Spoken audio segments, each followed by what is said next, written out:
شروع کرتا ہوں اللہ کے نام سے جو بڑا مہربان اور نہایت رحم کرنے والا ہے۔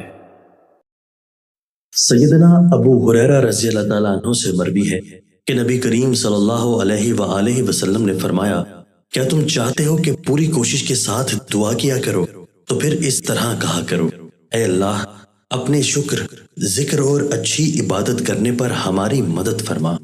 سیدنا ابو امامہ رضی اللہ تعالیٰ عنہ بیان کرتے ہیں کہ ایک آدمی نے نبی کریم صلی اللہ علیہ وآلہ وسلم سے یہ سوال کیا، گناہ کیا ہے؟ آپ صلی اللہ علیہ وآلہ وسلم نے فرمایا، جب کوئی چیز تیرے دل میں کھٹکنے لگے تو اسے چھوڑ دے۔